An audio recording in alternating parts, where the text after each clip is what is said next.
Captain Jake Morrison stood on the bridge of the USS Defender, looking out at the stars through the big window. The ship was huge, stretching for more than a kilometer from front to back. It was the newest and best warship that humans had ever built. Jake had been its captain for 3 years now, and he loved every day of it. The Defender was on patrol duty in the Kepler 442 system. This was far from Earth, near the edge of human space. Most of the time, patrol duty was boring. They would fly around, check on mining stations, and make sure everything was safe. Today felt different, though.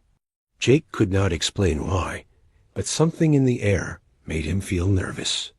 "Captain, we have something on the long-range sensors," said Lieutenant Lisa Carter from her station. Lisa was the ship's tactical officer. She was very good at her job and never missed anything important. Her voice sounded worried. Jake walked over to Lisa's station. "What do you see?" Lisa pointed at her screen.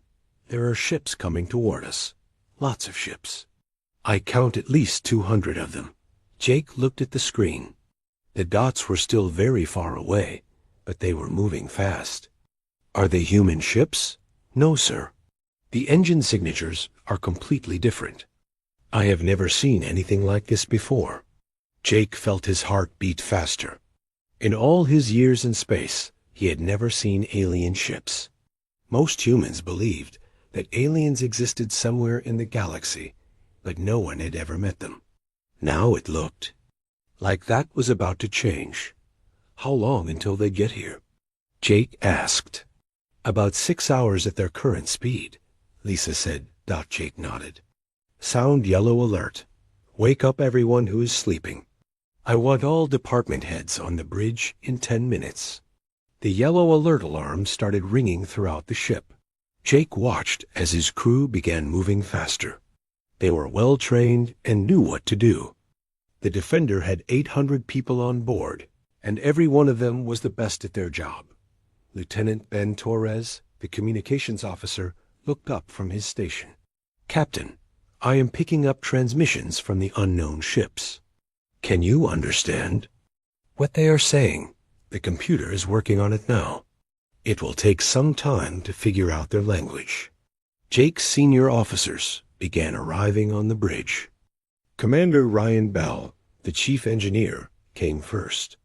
Ryan was a big man with strong hands who could fix anything on the ship.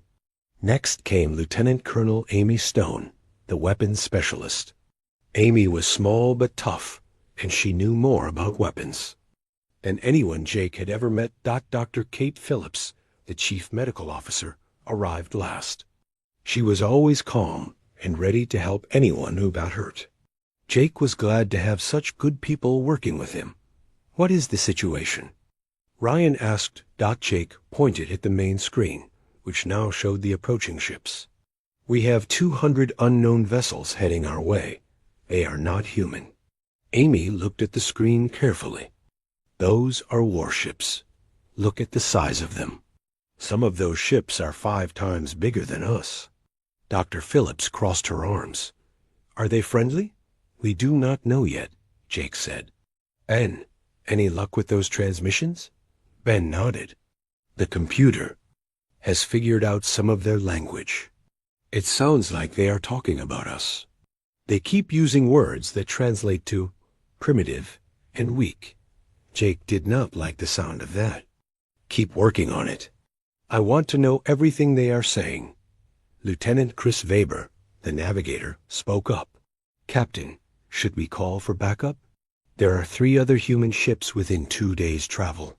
Jake thought about it. 2 days was a long time. The alien ships would be here in 6 hours. "Send a message to Fleet Command. Tell them what we found, but do not ask for help yet. We need to see what these aliens want first." Lisa looked at her sensors again. "Captain, the alien ships are slowing down. They are moving into some kind of formation." Jake watched as the dots on the screen began to spread out.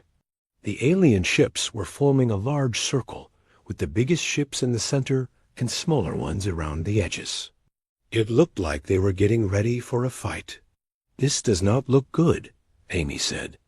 "That is a battle formation if I ever saw one." Ben suddenly looked up from his station. "Captain, I have something. The aliens are trying to contact us directly." "Put it on the main speakers," Jake said. A strange voice filled the bridge. It sounded like it was coming from underwater, with lots of clicking and whistling sounds. The computer worked to translate it into English. "Unknown vessel. This is Admiral Vextar of the Zephyrian Dominion. You are in space that now belongs to us. Power down your weapons and prepare to surrender. Any resistance will be met with complete destruction." The bridge became very quiet. Jake felt his hands form into fists. These aliens were demanding that humans surrender without even talking first. They thought they could just take human space because they had more ships. "Ben, open a channel to them," Jake said. "Channel open, sir." Jake spoke clearly and calmly. "This is Captain Jake Morrison of the human starship USS Defender. You are in human space without permission. We are willing to talk, but we will not surrender to anyone." There was a long pause. Then the alien voice came back, and it sounded angry. "Humans? We have heard of your species. You are new to space travel. You have primitive weapons and weak ships. You will surrender now, or we will destroy you and take your space anyway." Jake looked around at his crew. They were all watching him, waiting to see what he would do. He thought about all the human colonies in this system. There were millions of people who were counting on him to protect them. "I need options," Jake said quietly. Amy checked her weapon systems. "All weapons are ready, Captain, but there are so many of them." Ryan looked at his engineering displays. "All systems are running perfectly. The ship is ready for anything." Lisa studied her tactical screen. Their ships are old designs. They rely on heavy armor and big guns. They move slowly and stay in tight formations. Jake made his decision. "Ben, send another message to the aliens." "Ready, sir." "Admiral Vextar, you have entered human space with hostile intent. You have threatened human lives. I am giving you one chance to leave peacefully. If you do not, we will defend ourselves." The alien laughter that came back sounded like breaking glass.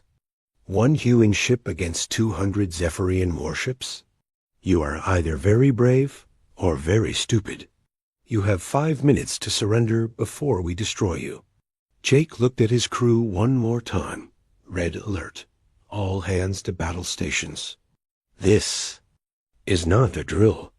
The red alert sirens began to sound throughout the ship. Jake knew that in a few minutes they would either be dead or they would make history. Either way, the Defender would not surrender.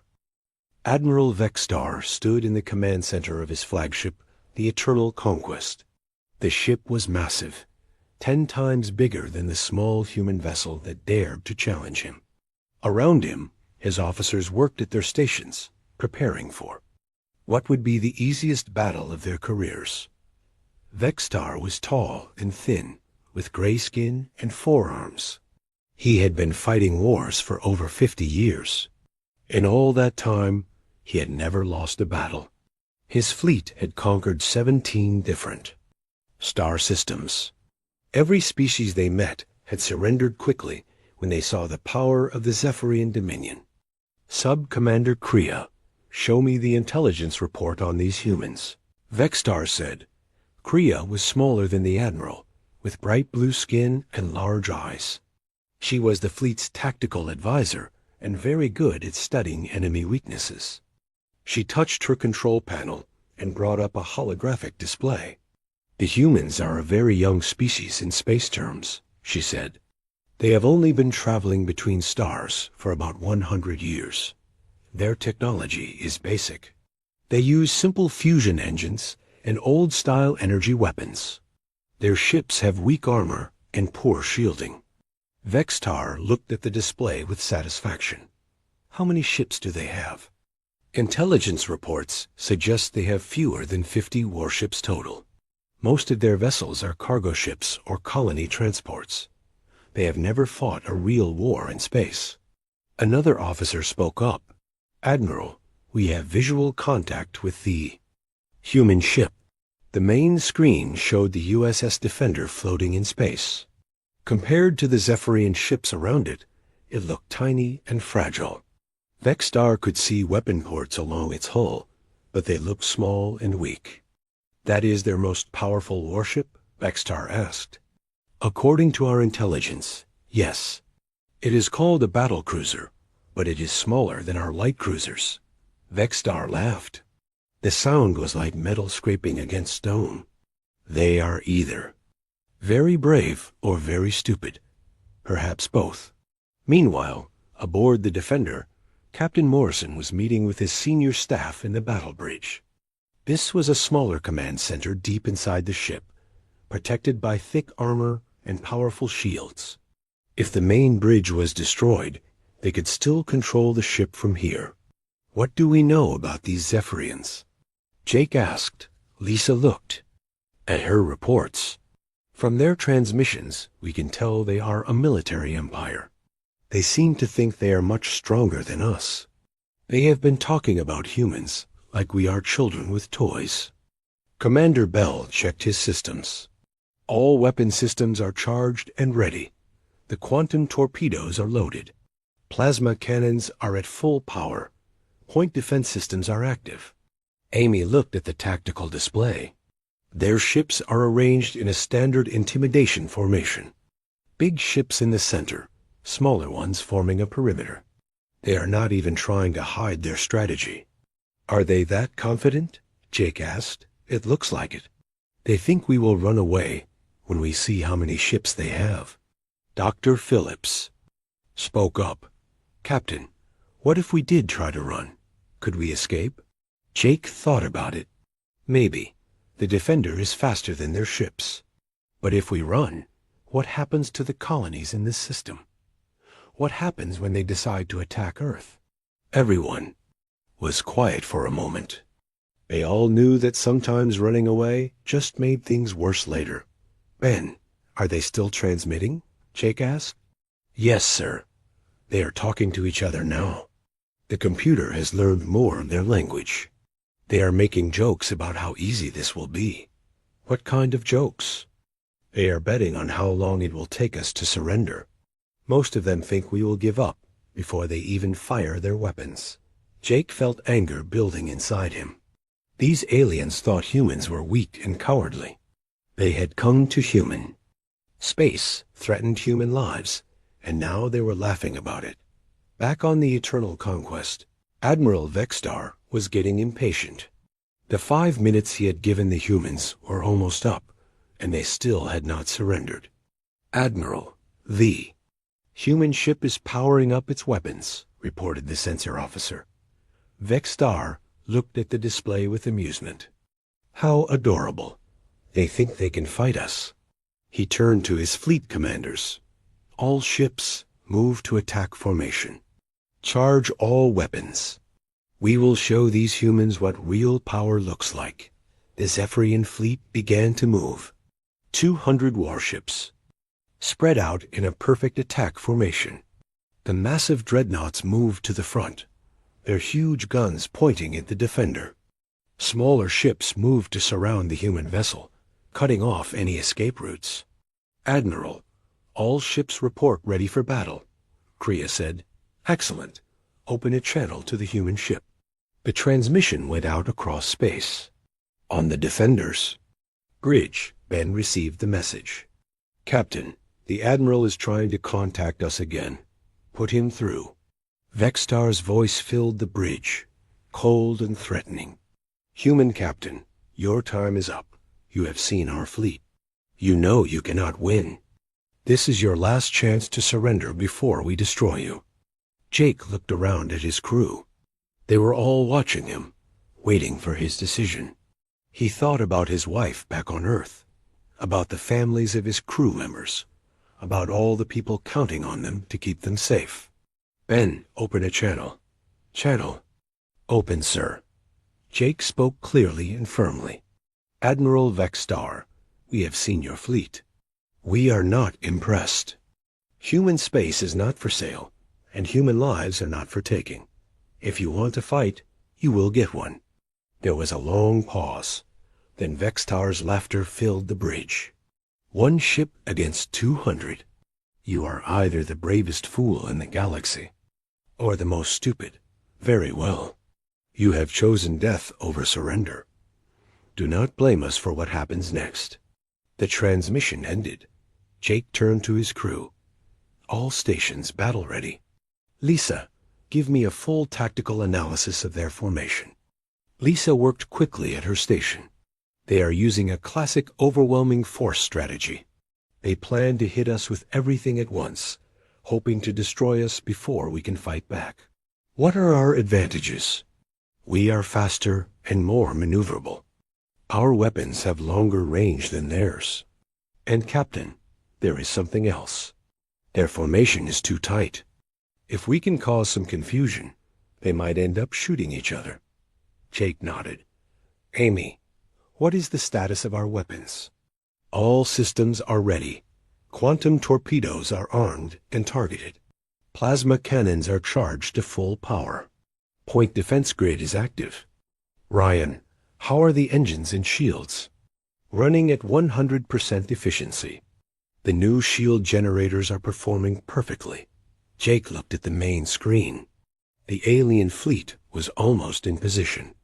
In a few minutes, the battle would begin.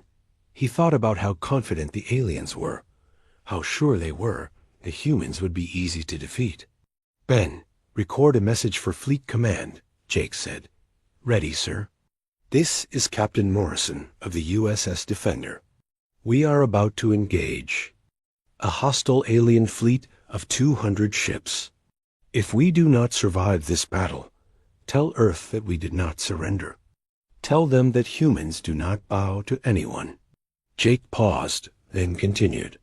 But if we do survive, tell them that today was the day the galaxy learned what humans are really capable of. On the Eternal Conquest, Admiral Vextar was enjoying himself. This would be the fastest victory in Zephyrian history. The humans would be destroyed in seconds, and the Dominion would add another star system to their empire. All ships, final weapon check, he ordered. All vessels report weapons armed, and ready, came the reply. Target the human ship. On my command, all ships will fire at once. We will turn that pathetic vessel into space dust. Vextar looked at the screen showing the lone human ship. It looked so small and helpless, surrounded by his mighty fleet. Soon, it would be nothing but debris. Admiral, the human ship is moving, reported the sensor officer. Moving where? There is nowhere to run. They are not running, sir. They are turning to face us directly. Vextar was surprised. Most species tried to run when they saw the full power of his fleet. But the humans were actually turning to fight. It was either the bravest thing he had ever seen or the most foolish. How interesting, he said. They want to die with honor. Very well.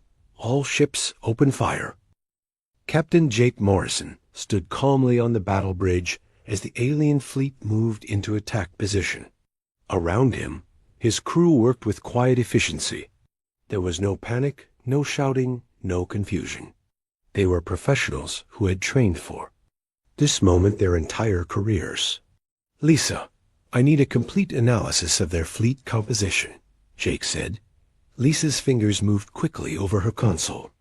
I count 12 dreadnoughts, 46 heavy cruisers, 89 light cruisers, and 53 destroyers. Their formation is textbook standard. Big ships in the center, smaller ones creating a perimeter. What about their weapons? Long-range sensors show they are using particle beam weapons and kinetic projectiles. Old technology, but they have a lot of it. Their strategy seems to be overwhelming firepower rather than precision. Jake nodded. Amy, what can you tell me about their defenses? Amy studied her tactical display. They are using conventional energy shields and thick armor plating. Their shield frequencies are easy to read. They are not even trying to hide them. It is like they want us to see how strong they think they are. Ryan, how are our systems holding up? Commander Bell checked his engineering displays. All systems are operating at peak efficiency. The quantum generators are stable, plasma conduits are clear, and our new shield matrix is ready for testing. Jake walked to the center of the bridge. Here is what we know about the enemy.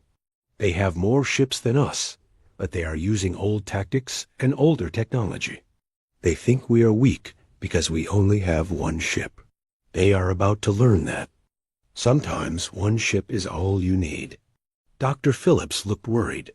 Captain, what if their intelligence is wrong? What if they are stronger than we think? Then we will deal with that when it happens. But I do not think they are wrong about themselves. They are just very wrong about us. Jake turned to his communications officer. Ben, patch me through to the entire ship. All decks are listening, sir. Jake pressed the communication button. This is the captain speaking. In a few minutes, we are going to fight a battle that will be remembered for a long time. We are facing an enemy that thinks humans are weak and primitive. They think our technology is inferior and our courage is limited. They are about to discover how wrong they are. He paused, looking around the bridge. The USS Defender represents the best of human engineering and human spirit. We are not just fighting for ourselves today. We are fighting for every human colony, every human family, and every human child who deserves to grow up free. Show them what humans can do. Throughout the ship, 800 crew members heard their captain's words. In the engine room, technicians made final adjustments to the quantum torpedoes. In the weapons bays, gunners checked their targeting systems. In the medical bay, Dr. Phillips and her team prepared for casualties. On the alien flagship, Admiral Vexstar was getting impatient. Why is that human ship just sitting there? Are they frozen with fear? Sub-Commander Kriya studied her sensors. Admiral, there is something strange about their energy readings. Their power output is much higher than our intelligence reports. Suggested. How much higher? At least 3 times what we expected. Maybe more. Vexstar waved one of his 4 arms dismissively. It does not matter. They could have 10 times the power and still be outnumbered 200 to 1. All ships prepared to fire. Back on the Defender, Jake was receiving final reports from his department heads. Weapon systems are fully charged and ready, Amy reported. Quantum torpedoes are armed. Plasma cannons are at maximum power. Point defense grid is active. Shields are at full strength, Ryan said. The new adaptive matrix is online and responding perfectly. I have targeting solutions for all enemy vessels, Lisa added. The computer has identified the best attack sequence to cause maximum confusion in their formation. Jake looked at the main screen. The alien fleet was spread out in a perfect attacking formation. It looked impressive and threatening. But Jake could see the weaknesses that his crew had identified. The ships were too close together, their formation was too rigid, and they were completely unprepared for what was about to happen. Ben, any more intelligence from their transmissions? They are still talking like this is going to be easy. One of their captains just said that he hopes we last long enough to make it interesting. Jake smiled grimly. Oh, it will be interesting. Red alert, all stations. Battle stations, everyone. The red alert sirens echoed through the ship. Jake could feel the vibration as the massive engines adjusted power flow to the weapon systems. The Defender was ready for war. Captain, incoming transmission from the alien fleet, Ben reported. Put it through. Admiral Vexstar's voice filled the bridge. Human Captain, this is your absolute final warning. Surrender now or be destroyed. You have 10 seconds to decide. Jake picked up the communication device. Admiral, this is Captain Morrison. We have made our decision. We choose to fight. Then you choose to die. All ships open fire. But Jake was not finished talking. Admiral, before your ships fire, let me tell you something about humans. We do not surrender. We do not run away. And we do not give up. You came to our space, uninvited. You threatened our people. You demanded our surrender. Now you are about to learn why that was a very bad idea. The transmission ended. Jake turned to his crew. All stations ready for combat. Lisa, give me a firing solution on their flagship. Target locked, sir. Amy, weapons status? All weapons ready to fire on your command. Ryan, shield status? Shields at maximum. All systems ready. Jake looked at the main screen one more time. The alien fleet was beautiful in its way, spread out against the stars like a deadly flower. In a few seconds, that beauty would be replaced by fire and destruction. All ships in the alien fleet are opening fire, Lisa reported. On the screen, Jake could see flashes of light as 200 alien warships fired their weapons simultaneously. Energy beams, plasma bolts, and kinetic projectiles streaked through. Space toward the Defender. It was the most concentrated attack in the history of space warfare. Incoming fire will reach us in 15 seconds, Lisa announced. Jake watched calmly as death approached his ship. Around him, his crew waited for orders. They trusted him completely, and he would not let them down. All hands brace for impact. Jake announced over the ship's communication system. The alien weapons reached the Defender and struck with tremendous force. The ship shook as energy beams hit the shields. Plasma bolts exploded against the hull. Kinetic projectiles slammed into the armor plating. For a moment, the space around the Defender was filled with brilliant explosions and energy discharges. The alien fleet had fired everything they had at the single human ship. When the light faded, Admiral Vexstar expected to see empty space where the human ship had been. Instead, the Defender was still there, completely undamaged. Not a single alien weapon had penetrated its defenses. Impossible, Vexstar whispered. How are they still alive? On the Defender's bridge, Jake looked around at his crew. Damage report. No damage, sir, Ryan reported. Shields absorbed 98% of the incoming fire. The remaining 2% was blocked by our hull armor. Casualties? None, sir. We barely felt it. Jake nodded. Very good. Now it is our turn. Amy, you may fire when ready. Amy smiled. With pleasure, sir. Firing quantum torpedoes. A Defender responded to the alien attack with weapons that the Zephyrians had never seen before. Quantum torpedoes phased through space-time itself, bypassing alien shields as if they did not exist. Plasma cannons generated temperatures hotter than the core of a star. Advanced targeting systems locked onto multiple targets simultaneously. Admiral, screamed the sensor officer on the alien flagship. Their weapons are not registering on our sensors until they hit. What do you mean? Vexstar demanded. The torpedoes are phasing through our shields. They are not even slowing down. The first quantum torpedo struck a Zephyrian dreadnought amidships. The massive vessel, which had survived dozens of battles, simply exploded. There was no gradual damage, no time to evacuate. One moment it was there, the next it was scattered atoms. All ships returned fire. Vexstar screamed, but the Defender was already moving to its next target. The space around the USS Defender erupted into chaos as the human warship began its attack. What had started as a confident alien assault quickly turned into a nightmare for the Zephyrian fleet. Captain Jake Morrison stood calmly on the bridge. As his ship's weapon systems unleashed destruction on a scale the galaxy had never seen.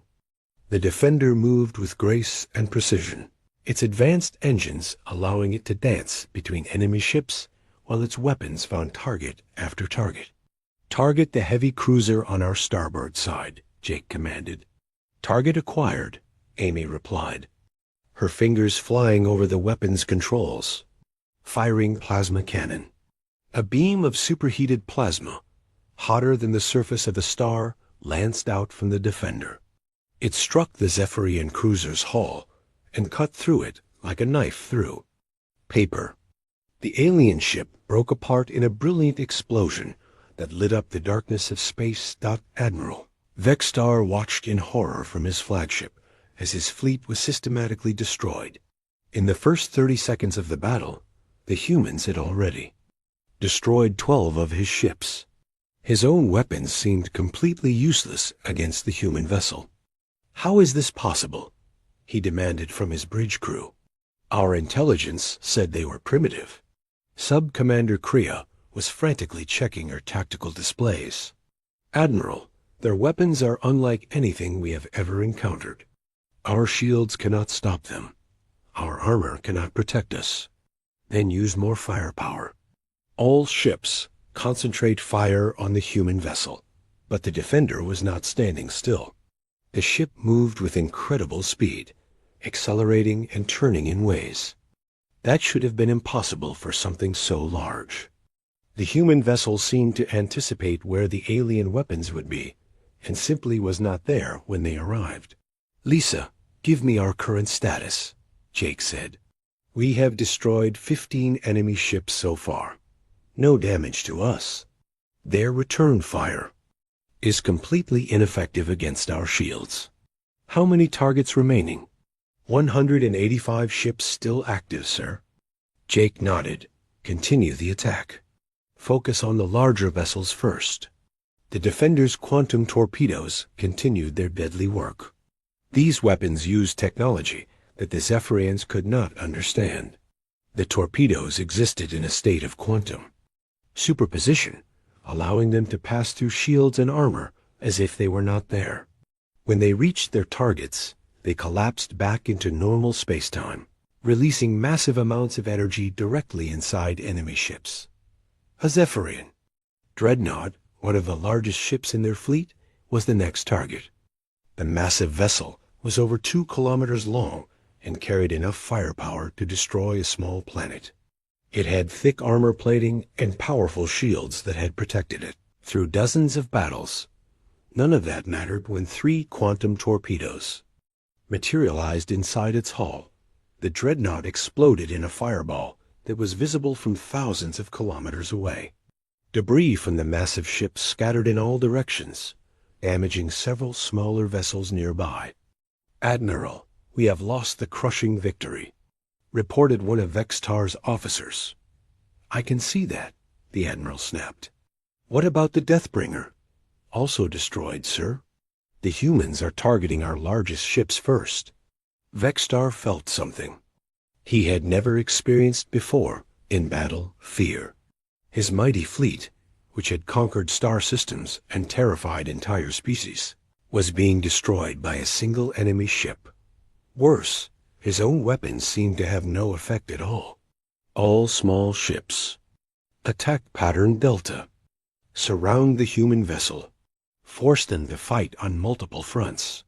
50 Zephyrian destroyers and light cruisers moved to surround the Defender. Their captains were brave warriors who had never retreated from a battle. They closed in from all sides, firing their weapons as they approached. Amy watched the enemy ships on her tactical display. Captain, we have multiple small vessels approaching from all directions. I see them. Activate the point defense grid. Point defense grid activated. The Defender's point defense system was a marvel of human engineering. Hundreds of small laser turrets covered the ship's hull, each one guided by advanced artificial intelligence. When the Zephyrian ships came within range, the point defense grid opened fire. The result was spectacular. Thousands of laser beams created a web of destruction around the Defender. Any enemy projectile that came close was instantly vaporized. The alien ships themselves were shredded by the concentrated firepower, their hulls torn apart by the precise laser strikes. In less than 1 minute, all 50 attacking ships were destroyed. The space around the Defender was filled with glowing debris and expanding gas clouds. "Admiral, the attack squadron has been completely destroyed," reported Kriya. Vexstar stared at the tactical display in disbelief. Half of his fleet was already gone, and they had not even scratched the human ship. This was not a battle. It was a massacre. "Sir, several of our captains are requesting permission to retreat," another officer reported. "Retreat?" Vexstar roared. "The Zephyrian Dominion does not retreat. We have never lost a battle." But even as he spoke, more of his ships were dying. The human vessel continued its deadly dance through space, its weapons finding target after target. Every shot was perfectly aimed. Every torpedo found its mark. On the Defender, Jake was receiving constant updates from his crew. "Enemy fleet strength is down to 120 ships," Lisa reported. "They are starting to break formation. Some of their ships are trying to flee," Amy added. "Should we pursue?" Jake considered this. The battle was clearly won, but letting enemy ships escape would only allow them to bring reinforcements later. Continue the attack. Do not let any of them escape. The Defender's advanced engines allowed it to catch up with fleeing ships easily. The human vessel was faster than anything in the Zephyrian fleet. One by one, the retreating ships were hunted down and destroyed. Commander Bell looked up from his engineering station. "Captain, all systems are still operating at peak efficiency.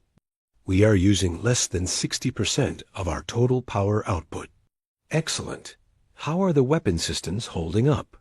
"Perfectly, sir. We have plenty of ammunition remaining." Jake nodded.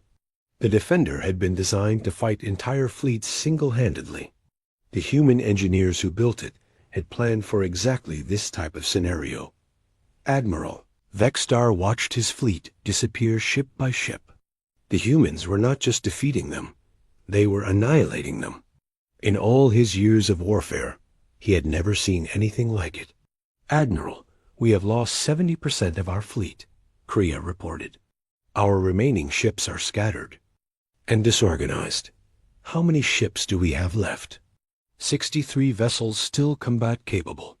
"But sir, several more are requesting permission to surrender."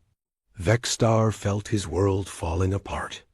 The Zephyrian Dominion had built its reputation on never losing a battle. Now they were not just losing, they were being destroyed by a single enemy ship. "Sir, the human vessel is moving toward us," the sensor officer reported. On the main screen, Vexstar could see the Defender approaching his flagship. The human ship looked undamaged, its hull gleaming in the starlight. It showed no signs of the battle it had just fought. "All remaining ships, protect the flagship," Vexstar ordered. The surviving Zephyrian vessels moved to defend their admirals. Ship, but they were too few and too scattered to mount an effective defense. The Defender's weapons continued their deadly work, picking off the remaining ships one by one. "Admiral, this is Captain Thekvar of the Vengeful Storm," came a transmission from one of the surviving ships. "We cannot hold them. Our weapons are useless against their shields. Then find a way to make them work." Vexstar screamed, but there was no way. The human technology was so far advanced that the Zephyrian weapons might as well have been throwing rocks. The battle had lasted less than 10 minutes, and the mighty Zephyrian fleet was almost completely destroyed. "Admiral," Kriya said quietly, "we have 18 ships left. If we continue this battle, we will all die." Vexstar looked at the tactical display. The human ship was still undamaged, still moving with deadly precision. His own fleet was in ruins, scattered across space like broken toys. For the first time in his career, Admiral Vexstar of the Zephyrian Dominion was about to do something he had never done before: surrender. Admiral Vexstar stood on the bridge of his damaged flagship, watching the human warship approach through the debris field that had once been his mighty fleet. Around him, the few surviving officers worked desperately to keep their ship functioning. Smoke filled the air, and emergency lights flashed red warnings throughout the command center. The Eternal Conquest had taken severe damage from the human weapons. Half of its systems were offline, and the hull had been breached in several places. But somehow, it was still alive, which was more than could be said for most of his fleet. "How many ships do we have left?" Vexstar asked quietly. Sub-Commander Kriya checked her damaged console. 17 ships still respond to our signals, Admiral. Most are badly damaged. The Death's Edge and Crushing Darkness are completely without power. Vexstar looked at the tactical display that showed the wreckage of his fleet scattered across space. 200 warships had entered this battle. Now fewer than 20 remained, and most of those were barely functional. "Sir, the human ship is." "Hailing us," reported the communications officer. Vexstar took a deep breath. In 50 years of warfare, he had never surrendered to anyone, but he had also never faced an enemy like this. "Put them through." Captain Jake Morrison's voice came across the speakers.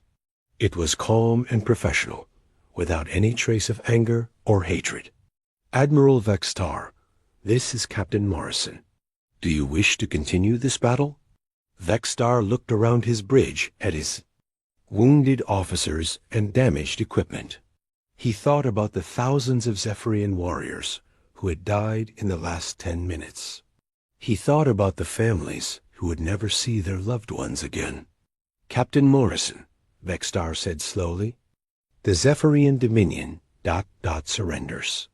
The words felt strange in his mouth. He had never spoken them before. Around him, his officers looked shocked.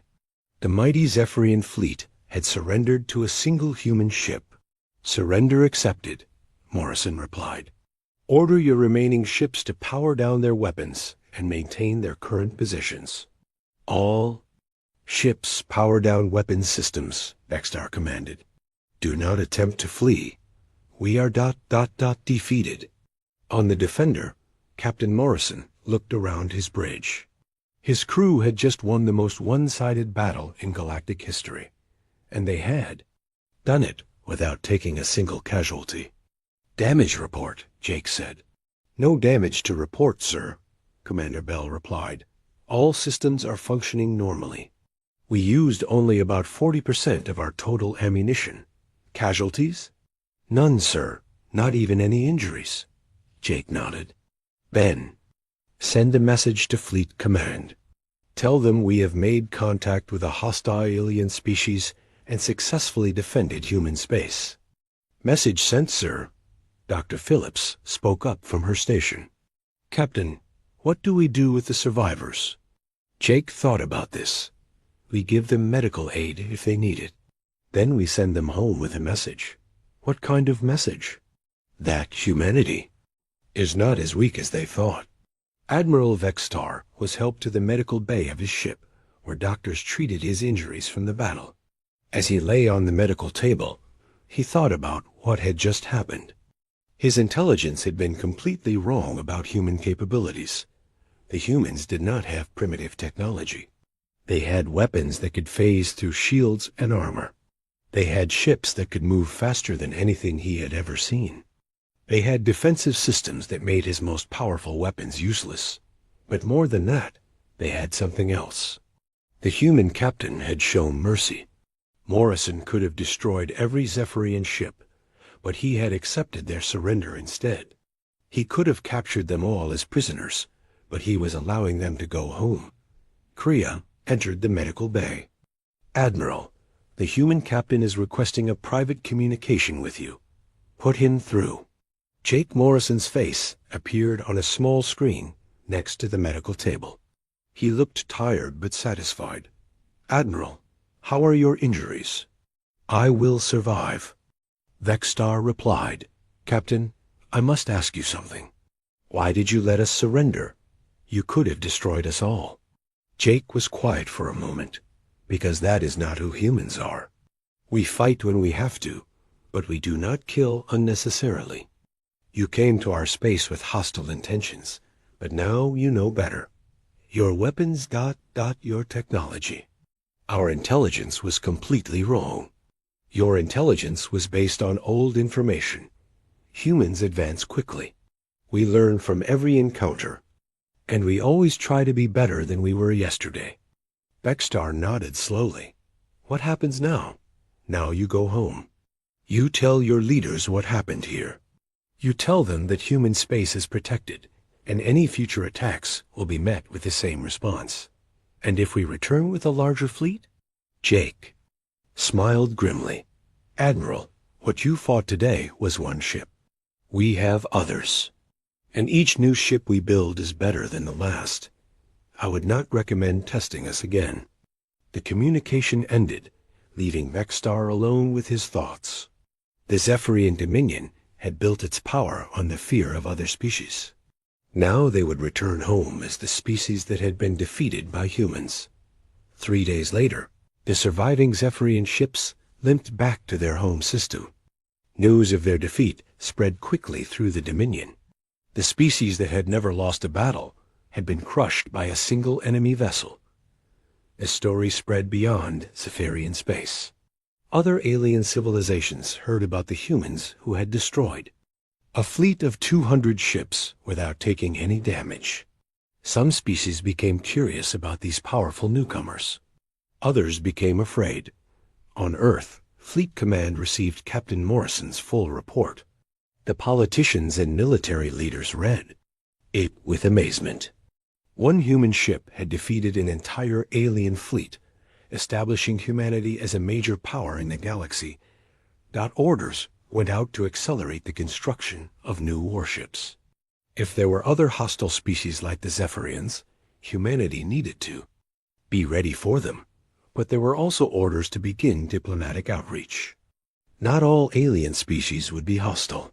Some might want to trade or form alliances with humanity. 6 months after the battle, Captain Morrison received a new assignment. He was to command a diplomatic mission to the Galactic Council, a group of alien species that govern trade and relations in this part of the galaxy. The Council had sent an invitation to humanity, asking them to send a representative. It was the first time in galactic history that a species had been invited to join after only one contact with other civilizations. As the Defender prepared to depart for the Council station, Jake stood on the observation deck looking out at the stars. Lieutenant Lisa Carter joined him. "Do you think we will have more battles like that one?" she asked. "I hope not," Jake replied. "But if we do, we will be ready. The Zephyrians probably told everyone about our weapons by now." "Good. Maybe other species will think twice before attacking us." Lisa smiled. "Sir, do you think the Admiral was right? Are we brave or just stupid?"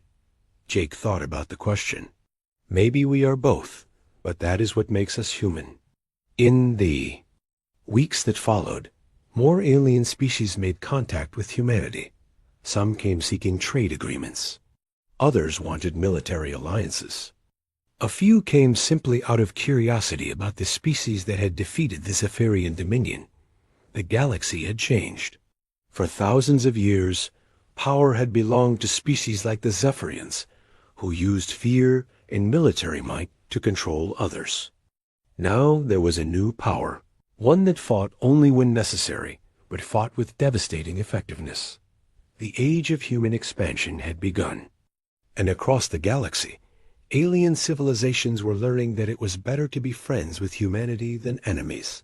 Admiral Vextar never fought another battle. He returned to his home world and became a teacher at the Zephyrian Military Academy. His job was to teach young officers about tactics and strategy, but his most important lesson was always the same: never underestimate your enemy. The galaxy was full of species that looked weak, but were actually very strong. The humans had taught him that lesson in the most painful way possible. Sometimes, his students would ask him about the day his fleet was destroyed. He would tell them about the human ship that moved like a dancer and struck like lightning. He would describe weapons that could pass through any defense and shields that could stop any attack.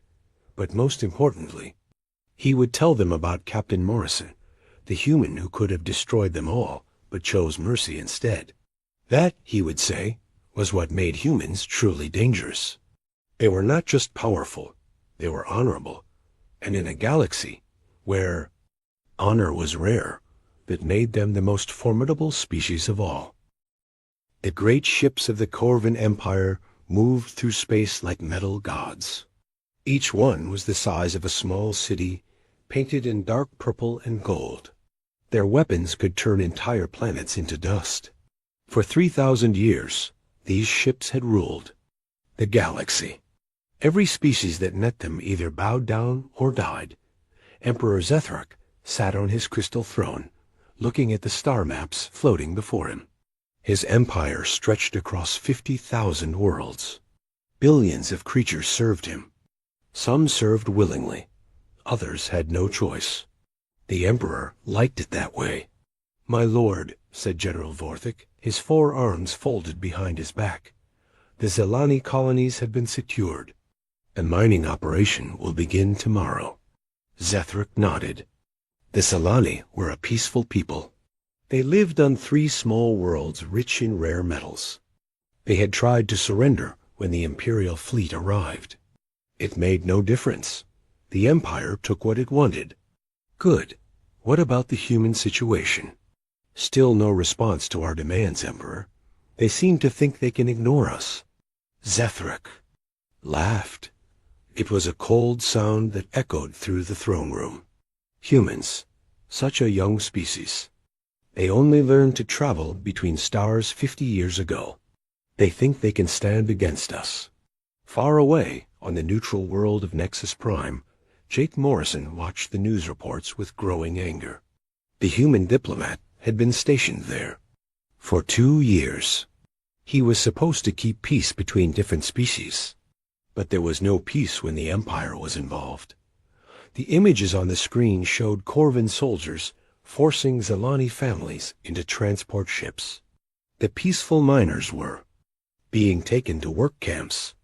Their children cried as they were separated from their parents. Jake had seen this happen before to other species. The Empire called it integration.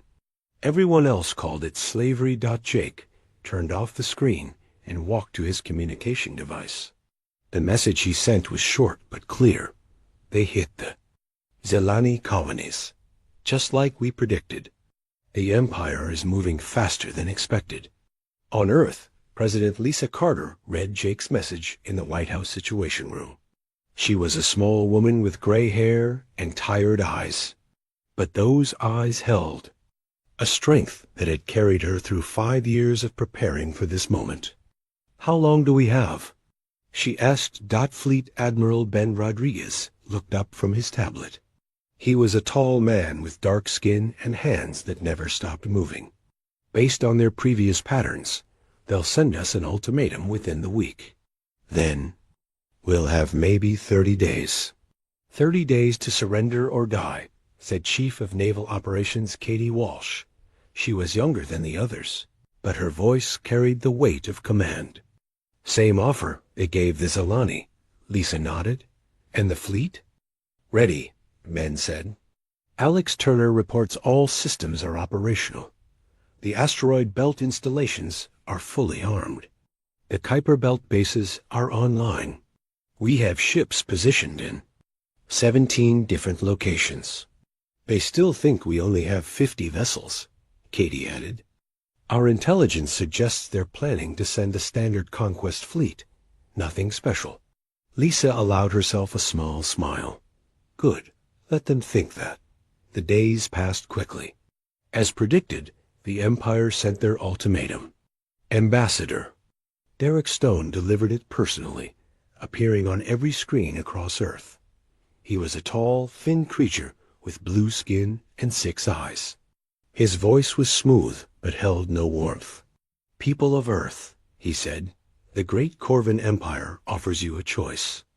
Submit to our rule, and you will be allowed to live. Continue your foolish resistance, and you will be destroyed. You have 30 standard days to decide." When the transmission ended, Lisa stood before the same cameras. She looked directly into the lens her voice calm and clear. "The people of Earth have heard the Empire's offer. We reject it completely. We will not bow to tyrants. We will not abandon our freedom. If the Empire wants Earth, they can try to take it."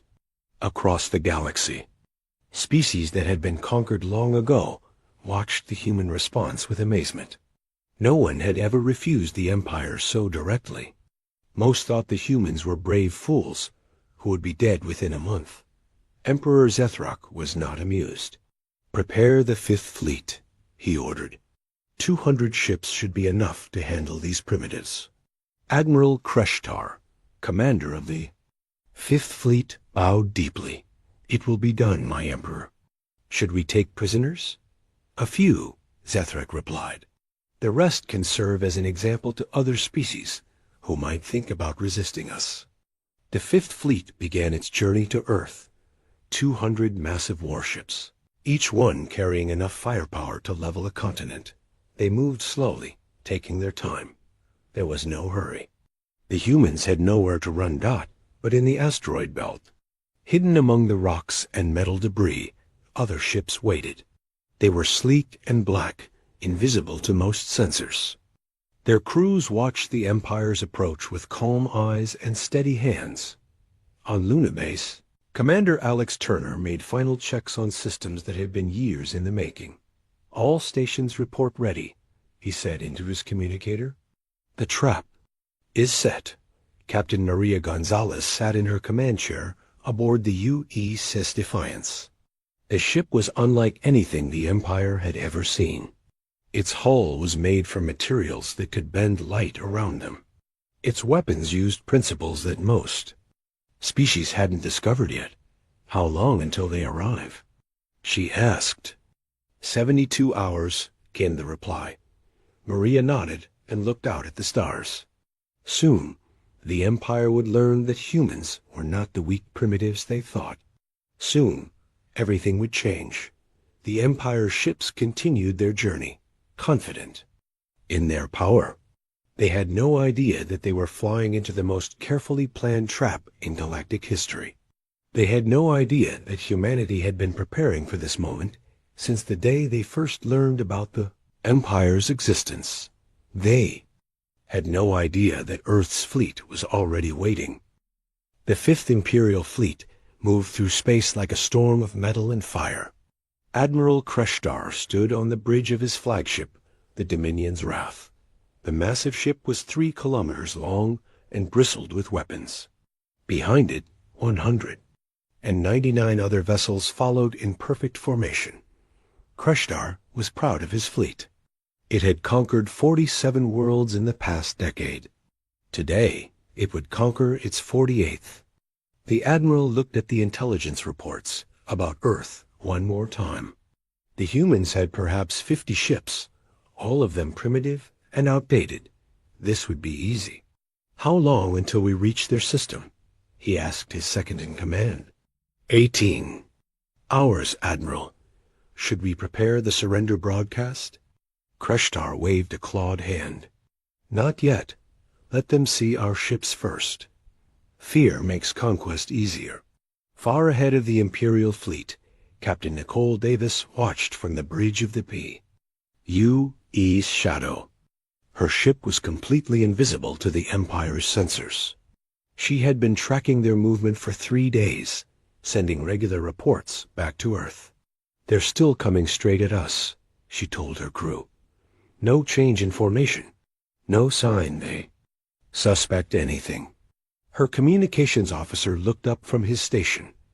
"Orders from Fleet Command, Captain. We're to maintain observation until the fleet enters the solar system." Nicole nodded. The Shadow was one of humanity's most advanced stealth ships. It could hide in plain sight, even from the Empire's best sensors. Right now, it was humanity's eyes and ears. Watching the approaching storm dot back on Earth, the final preparations were being made. In the underground command center beneath the Rocky Mountains, President Lisa Carter watched the status reports coming in from across the solar system. Every screen showed green lights. Every system was ready. The asteroid belt installations are fully operational, reported Katie Walsh. All weapon systems are charged and ready. The Kuiper Belt bases are online, added Ben Rodriguez. The Fold space generators are functioning perfectly, Lisa nodded. And our fleet? Positioned and waiting, Ben replied. 5,237 vessels, all ready for combat. On Luna Base, Commander Alex Turner made his final rounds. The base looked like a normal mining facility from the outside, but beneath the surface, it was one of the most advanced military installations in human history. The command center was buried deep in the moon's rock, surrounded by shields that could stop a direct hit from a star destroyer. All systems green, reported his chief engineer. The quantum drives are operating at peak efficiency. Alex smiled. The quantum drives were humanity's greatest secret. They allowed ships to move in ways that seemed impossible, appearing and disappearing at will. The Empire had never seen anything like them. In the asteroid belt, Captain Maria Gonzalez checked her ship's systems one more time. The U's Defiance was hidden inside a hollowed-out asteroid, completely invisible to outside sensors. Around her, hundreds of other ships waited in similar hiding spots. "Crew reports ready, Captain," said her first officer. "All weapons charged, shields at full power." Maria looked out at the stars. Somewhere out there, the Empire's fleet was getting closer. Soon, they would learn that humanity was not as helpless as they believed. Dr. Sam Phillips worked in his laboratory on Titan, making final adjustments to the adaptive shielding technology. The breakthrough had come from studying alien artifacts found in the outer systems. Human scientists had taken the basic principles and improved them far beyond what their original creators had imagined. "The shields will adapt to any weapon they encounter," he explained to his team. "The first shot might hurt us, but the second shot will do nothing." His assistant looked worried. "Are you sure it will work against Imperial weapons?" Sam smiled. "We've tested it against every type of energy weapon the Empire uses. It works perfectly." Meanwhile, in the deep space construction yards, hidden in the Kuiper Belt, the final ships were being launched. Chief Engineer Ryan Brooks watched as the massive vessels moved away from their berths. These were humanity's newest and most powerful warships, built in secret over the past 10 years. "That's the last of them," he told his crew. "All vessels are now in position." The ships moved away, disappearing into the darkness of space. To any observer, the area looked empty. But hidden among the ice and rock, hundreds of human vessels waited for their moment. On Earth, civilians went about their daily lives, unaware of the approaching danger. The government had not announced the Empire's ultimatum. There was no point in causing panic. Instead, people were quietly moved to underground shelters, told only that it was a safety drill. Jake Morrison arrived back on Earth from Nexus Prime, carrying vital intelligence about the Empire's tactics. He met with President Carter in Nagasti, White House, sharing everything he had learned about how the Empire conducted its conquests. "They always use the same pattern," he explained. "First, they destroy any orbital defenses. Then they target military bases. Finally, they attack population centers until the government surrenders." "And if there's no surrender?" Lisa asked. Jake's face was grim. "Then they glass the entire planet. But this time would be different. The Empire expected to find a few dozen primitive human ships. Instead, they would face a fleet that had been designed specifically to counter their tactics. Every weapon, every shield, every system had been built with one goal in mind: defeating the Empire. Captain Tony Martinez commanded. The U's Vigilant, another stealth ship, watching the Empire's approach. His vessel was equipped with the most advanced sensors humanity had ever built. He could see every ship in the Imperial fleet, count their weapons, and analyze their weaknesses. "They're confident," he reported to Fleet Command. No scouts, no. Advance guard. They're coming straight at us, like they own the place. Good, came the reply. Let them keep thinking that. Commander Rachel Green sat in the command center of the UE Citadel, a massive ship hidden in the shadow of Neptune. The Citadel was the fleet's mobile command base, equipped with communication systems that could coordinate thousands of vessels across the entire solar system. All ships report ready, she announced. The trap is set. The Empire's fleet continued its approach, unaware that they were being watched by dozens of human vessels. They saw only empty space ahead of them. They had no idea that the asteroids around them were actually camouflage ships. They didn't know that the seemingly empty regions of space were full of invisible vessels waiting to strike. Admiral Kreshtar looked at the tactical display showing Earth's solar system. It appeared almost defenseless. A few outdated ships near. Earth itself, some mining stations, nothing more. The humans are even weaker than we thought, he said to his officers. This will be over in hours. But hidden in the darkness, humanity's greatest fleet waited. Ships that could appear and disappear at will. Weapons that could adapt to any defense. Shields that grew stronger with each attack. The Empire was about to learn that humanity had spent 50 years preparing for this moment. The countdown had begun. In just a few hours, the Empire would arrive at Earth. And when they did, they would face a revelation that would change the balance of power in the galaxy forever. The Fifth Imperial Fleet dropped out of faster-than-light travel at the edge of Earth's solar system. 200 massive warships materialized in perfect formation, their hulls gleaming in the light of Sol. Admiral Kreshtar stood on his bridge, expecting to see the pathetic human fleet cowering behind their home world. Instead, he saw almost nothing. Sensor report, he commanded. His tactical officers studied the displays. We detect 37 human vessels, Admiral. Most are stationed near Earth's moon. They appear to be outdated cruisers and destroyers.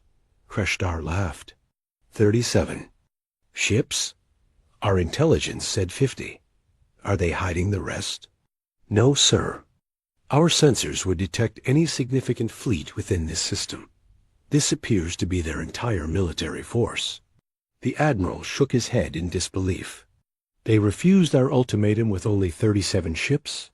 These humans are either very brave or very stupid. Deep in the asteroid belt, Captain Maria Gonzalez listened to the Imperial communications from her hidden position.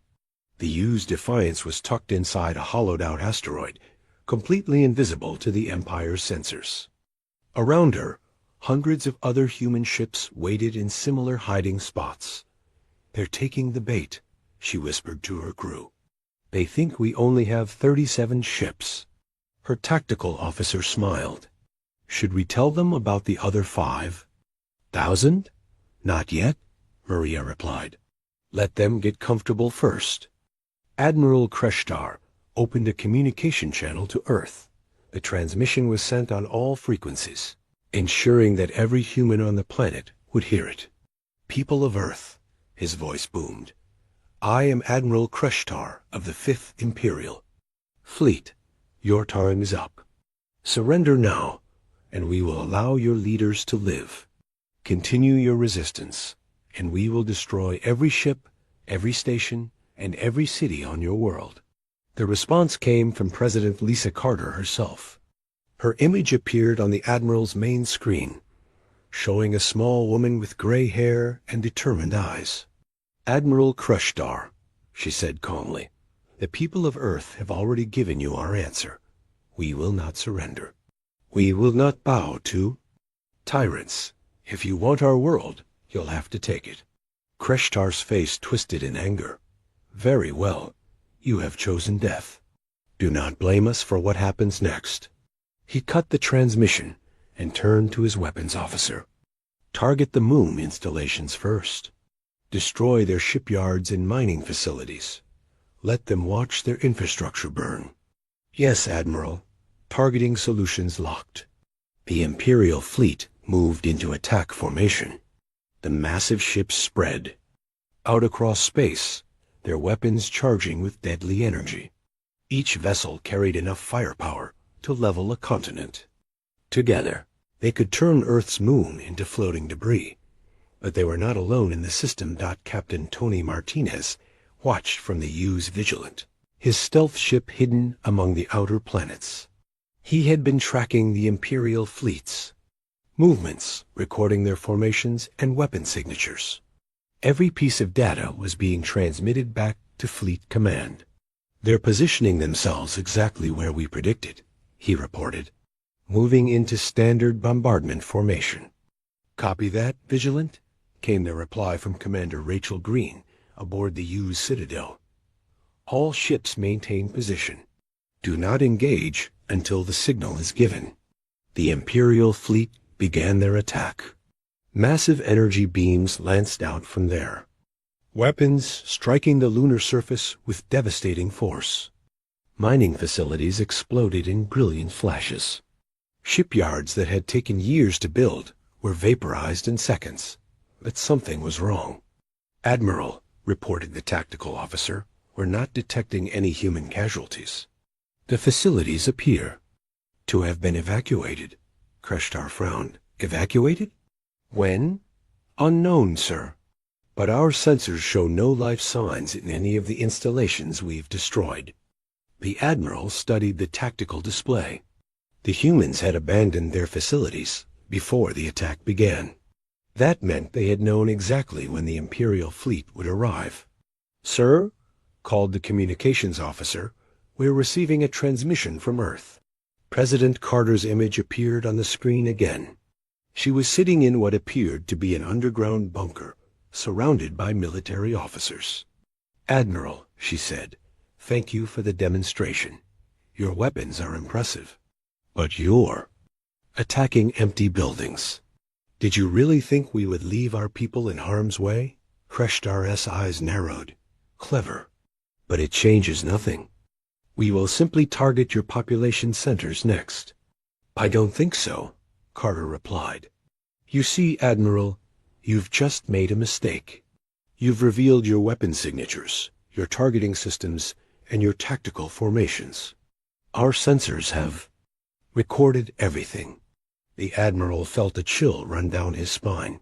"What are you talking about?" "You've been watched since the moment you entered our system.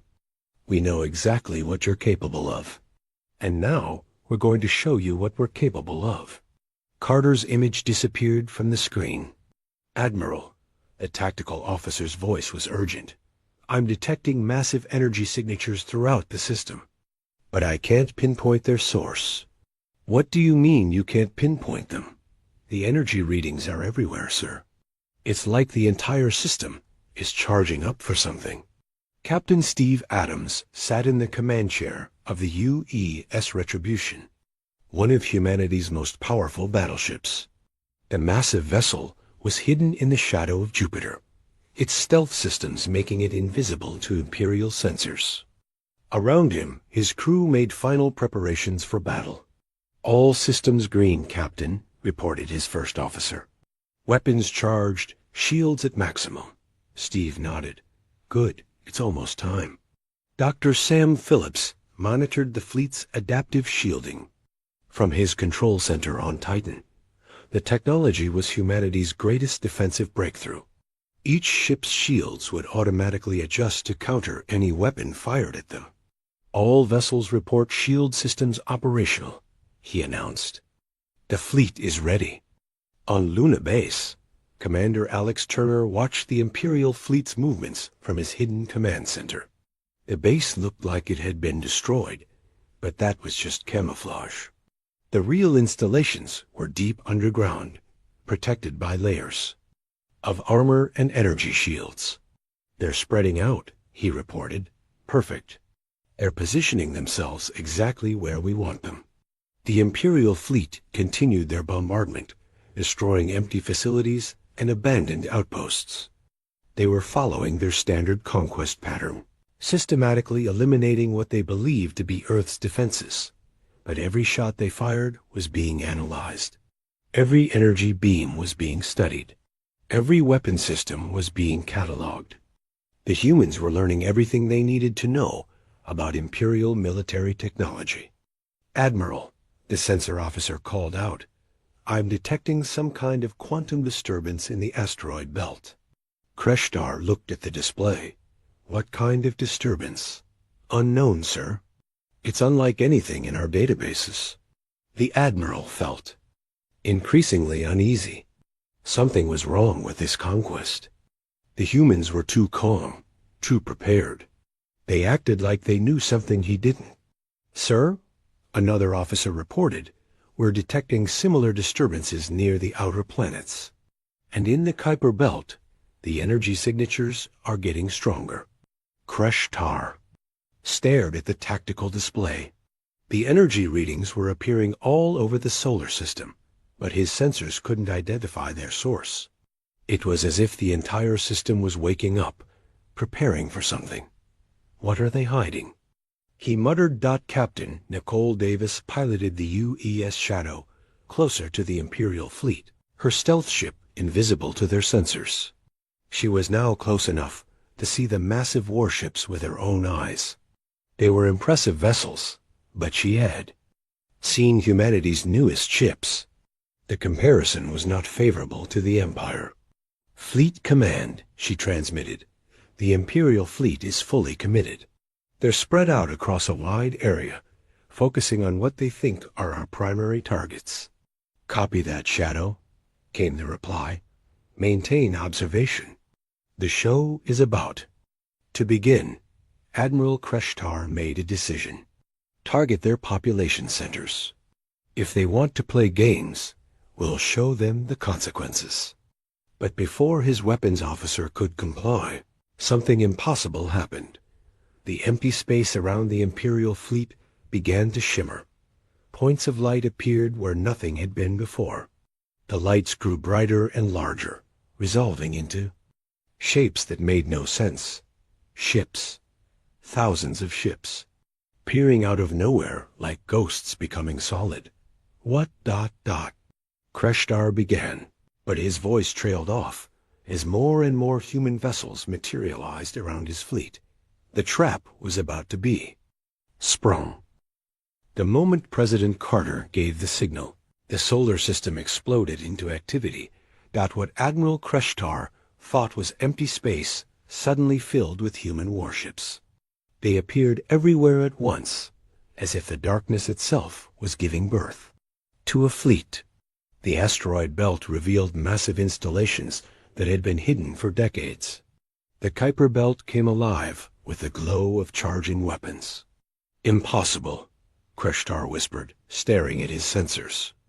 "Admiral," his tactical officer's voice cracked with fear, "I'm counting over 5,000 human vessels.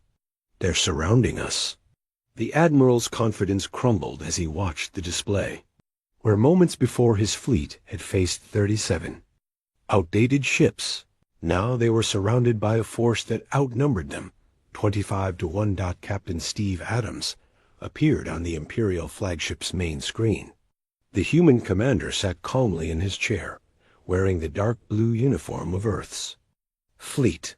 Behind him, the bridge of the UE's Retribution hummed with quiet efficiency. "Admiral Kreshtar," Steve said politely, "I am Captain Adams of the United Earthship Retribution. You are now surrounded by the Earth Defense Fleet. I suggest you power down your weapons and prepare to be boarded."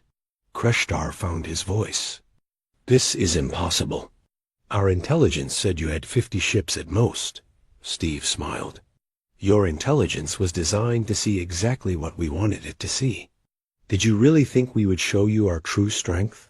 The Admiral looked at his tactical display again. The numbers were staggering. Battleships larger than his own flagship. Carriers that launched fighter craft unlike anything in the Empire's arsenal. Destroyers that moved with impossible speed and agility. "How?" he managed to ask.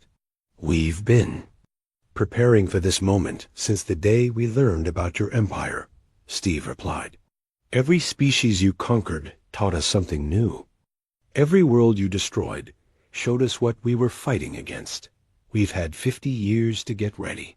Fleet Admiral Ben Rodriguez opened a channel from the command ship, UES Terra's Pride. His image appeared on screens throughout the Imperial fleet. "Ships of the 5th Imperial Fleet," he announced. "You are outgunned, outnumbered, and outmaneuvered. Surrender now, and you will be treated according to the laws of war. Continue fighting, and you will be destroyed." Admiral Kreshdar's pride would not let him surrender so easily. "All ships, attack formation. We are the 5th Imperial Fleet. We do not surrender to primitives." The Imperial ships began to move, their weapons charging for battle. But as they did, something strange happened.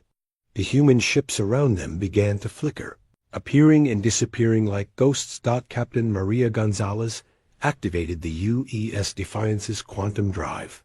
Her ship phased out of normal space for a fraction of a second, then reappeared directly behind an Imperial destroyer. The confused alien crew had no time to react before her weapons disabled their engines. "Quantum drive functioning perfectly," she reported. "Target disabled." Across the battlefield, other human ships demonstrated similar capabilities. They moved in ways that defied physics, appearing behind enemy vessels before disappearing again.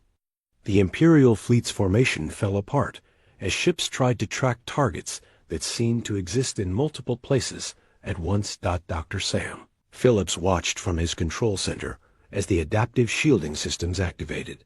The first Imperial energy beams struck human ships with devastating force. But the second volleys did nothing.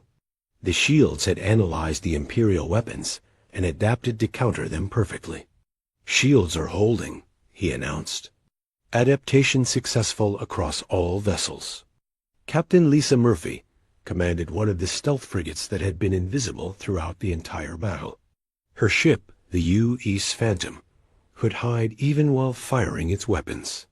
She targeted the Imperial command ship's communication systems, cutting off their ability to coordinate the fleet. "Enemy communications disrupted," she reported. "They can't talk to each other anymore." Commander Frank Taylor's heavy cruiser, the UES Thunderbolt, unleashed a barrage that staggered the Imperial flagship. The weapons used principles that the Empire had never encountered. Instead of simple energy beams, they fired concentrated packets of quantum force that ignored conventional shielding. "Direct hit on the flagship," Frank reported.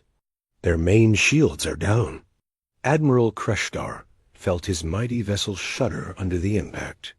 Alarms blared throughout the bridge as system after system failed. His weapons officer looked up in panic. "Sir, our shields are useless against their weapons, and our guns can't penetrate their defenses." The Admiral realized with growing horror that his fleet was not just outgunned. They were fighting an enemy that had technology far beyond anything the Empire possessed. The humans had taken everything they knew about Imperial warfare and found ways to counter it. "All ships retreat," he ordered. "Fall back to the edge of the system." But there was nowhere to run. Human ships appeared in every direction, cutting off all escape routes. The fold space technology allowed them to move instantly from one location to another, surrounding the Imperial fleet completely. Captain Jennifer Bell led the boarding operations as her Marines prepared to capture Imperial vessels. Her troops wore armor that made them nearly invisible, equipped with weapons that could disable alien technology without destroying it. "Boarding parties ready," she reported. "We'll have prisoners within the hour." The battle was unlike anything in galactic history. The mighty Imperial fleet, which had conquered dozens of worlds, found itself completely helpless against human ingenuity. Ships that should have been destroyed kept fighting, their adaptive shields growing stronger with each attack. Weapons that should have missed their targets struck with impossible accuracy. Commander Rachel Green coordinated the entire operation from the UES Citadel. Her command ship monitored every aspect of the battle, ensuring that human forces worked together perfectly. perfectly. "All sectors report successful engagement," she announced. "The Imperial fleet is completely surrounded and outmatched." Admiral Kreshtar's flagship was boarded within minutes. Human Marines appeared on his bridge as if they had materialized from thin air. They moved with precision and efficiency, disabling his crew's weapons before anyone could react. "Admiral," said the Marine commander, "you are now a prisoner of the United Earth Fleet. Your ship is forfeit." Kreshtar looked around his bridge at the human soldiers. They were smaller than his people, but they carried themselves with quiet confidence. Their armor was more advanced than anything the Empire possessed. Their weapons hummed with barely contained power. "How did you develop such technology?" he asked. The Marine commander smiled. "We learned from everyone you conquered. Every species you destroyed had something to teach us. We took their knowledge and made it better." On Earth, President Carter watched the battle from her command center. The screens showed Imperial ships surrendering one by one, their crews evacuated before the vessels were claimed as prizes. It was exactly what they had planned. "Casualties?" she asked. "Minimal," reported Katie Walsh. 17 minor injuries, no deaths. The Imperial fleet is completely neutralized." Lisa nodded. "And their flagship?" "Captured intact. Admiral Kreshtar is in custody." The President allowed herself a small smile. "Good. Send a message to the Empire. Tell them we want to negotiate." Captain Nicole Davis piloted the UES Shadow through the debris field that had once been the proud 5th Imperial Fleet. Most of the ships were intact, just disabled. Their crews had been taken prisoner and would be treated well. But the message was clear. The Empire was no longer invincible. "Fleet Command," she transmitted. "The solar system is secure. All Imperial vessels have been captured or destroyed." "Copy." "That, Shadow, well done." The battle had lasted less than 2 hours. The Empire's most powerful fleet had been defeated by humans, who supposedly had only primitive technology. The galaxy would never be the same. Admiral Kreshtar sat in his cell aboard the UES Attribution, staring at the walls. He had commanded fleets that terrorized entire star systems. Now he was a prisoner of a species that had only been traveling between stars for 50 years. How had they done it? How had they hidden such a massive fleet? How had they developed technology that surpassed the Empire's best? The answer was simple, though he didn't know it yet. Humanity had done what no other species had ever managed. They had learned from everyone the Empire had conquered, and they had prepared for war with the patience and determination that only humans possessed. The Empire's reign of terror was about to end. The news of the Fifth Fleet's defeat reached Emperor Zethrak within hours. The ruler of the greatest empire in galactic history sat in stunned silence as his advisors delivered the impossible reports. "The entire fleet?" he asked, his voice barely a whisper. "Captured or destroyed, my Emperor," General Vorthik replied, his forearms trembling. "Admiral Kreshtar is alive, but he is now a prisoner of the humans." Zethrak stood from his crystal throne and walked to the massive window that overlooked his capital city. Below him, millions of beings went about their daily lives, unaware that their empire's invincibility had just been shattered by a species they had never heard of. "How many ships did the humans have?" "Over 5,000, my Emperor." "They appeared from nowhere, using technology we don't understand." The Emperor closed his eyes. For 3,000 years, no force in the galaxy had challenged the Empire's might. Now, a species that had only learned to travel between stars 50 years ago had destroyed his most powerful fleet. On Earth, President Lisa Carter stood before the cameras of the world. Behind her, the flags of every nation on Earth hung in air. Display of unity that would have been impossible just days before. "My fellow humans," she began, "today we have shown the galaxy that Earth will not bow to tyrants.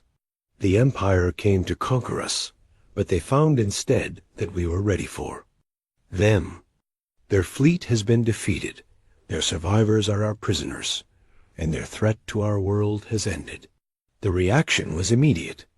Across Earth, people poured into the streets in celebration. The fear that had gripped the planet for weeks was replaced by joy and pride. Humanity had faced its greatest test and emerged victorious. But Lisa knew this was just the beginning. The Empire would not accept this defeat quietly. More fleets would come, and humanity had to be ready. Ambassador. Derek Stone found himself in a very different position than he had been just days before. The arrogant diplomat who had delivered the Empire's ultimatum now sat across from human negotiators in a conference room aboard the U.E.'s Terra's Pride. "The terms are simple," said Jake Morrison, now promoted to head of the Terran Diplomatic Corps. "The Empire will withdraw from all human territory, release all enslaved species, and enter into a non-aggression pact with Earth." Stone's blue skin had turned pale. "The Emperor will never agree to such terms. Then the Emperor can explain to his people why the Terran fleet is orbiting his capital world." Jake replied calmly. The alien diplomat's 6 eyes widened. "You would attack Corvin Prime?" "If necessary. We've shown what happens when the Empire attacks innocent worlds. Would you like us to demonstrate what happens when we attack guilty ones?" Commander Alex Turner supervised the construction of humanity's first interstellar naval base. The station was being built in the asteroid belt, using technology captured from the Imperial fleet. It would serve as a staging point for human expansion into the galaxy. "How long until the base is operational?" asked Captain Maria Gonzalez. 6 months, Alex replied. "We're using Imperial construction techniques, but improving them with our own technology. This base will be 10 times more powerful than anything the Empire has built." Maria nodded. Her ship, the U.E.'s Defiance, would be one of the first vessels stationed at the new base. From there, human patrols would sweep through nearby star systems, offering protection to species that had suffered under Imperial rule. Captain Steve Adams received new orders while his ship escorted captured Imperial vessels back to Earth.